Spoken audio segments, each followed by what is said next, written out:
folks, so I'm going to talk about Powerman 5000's Nobody's Real music video.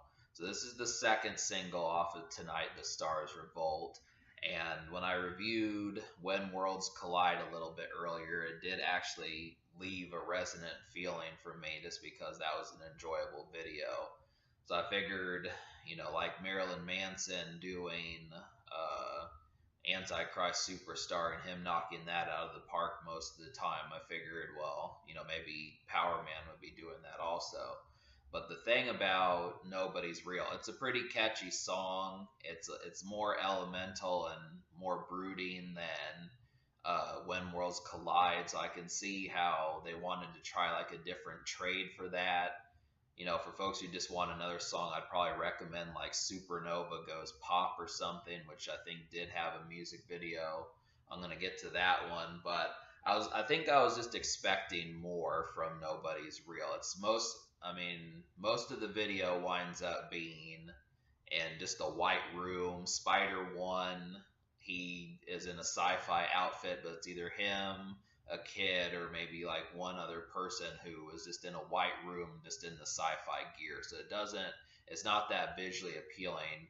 I suppose in reference to the title, saying Nobody's Real, the video is trying to imply that the kid gets superpowers, and he does kind of shoot the beams that they shot in the When Worlds Collide video, but I don't know, there just wasn't much going on. It was just kind of, hey, I'm wearing a helmet, and that's all I'm doing.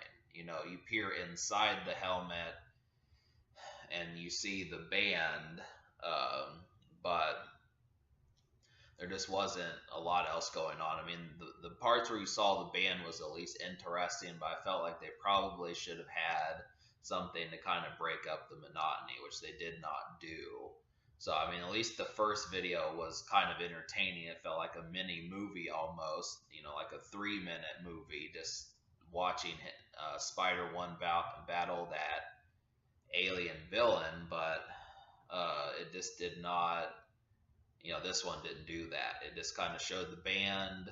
They were just performing. The kid had superpowers. Some women showed up. Some other kids showed up. It just wasn't enough. It just wasn't that enticing.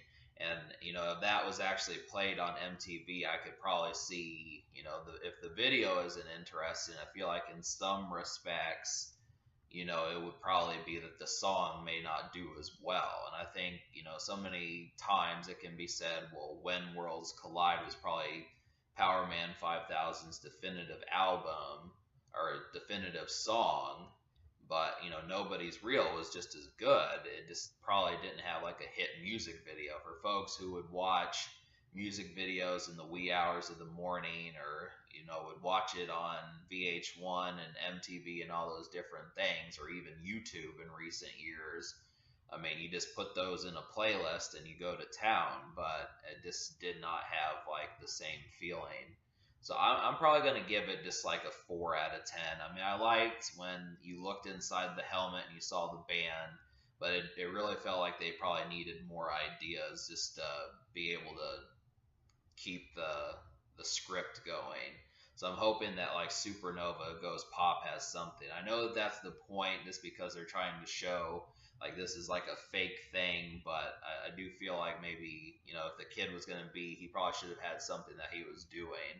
Like maybe he found the helmet instead of just in a white room. Maybe he found the helmet like in a sewer, or, like a forest or something. I don't know. I think the execution could have been better. So that just is like the main thing. So it's kind of half and half. The video is at least watchable. It just is not enticing. So this is kind of run of the mill, I would say. So that's the main thing there. But just another review just to kind of touch on this. I would almost say, I'm hoping that they redeem themselves with their third music video off of Tonight the Stars Revolt. But, this is just brief and to the point about Powerman 5000, just an extra 5.5 minutes of conversation just for the sake of it, So 4 out of 10.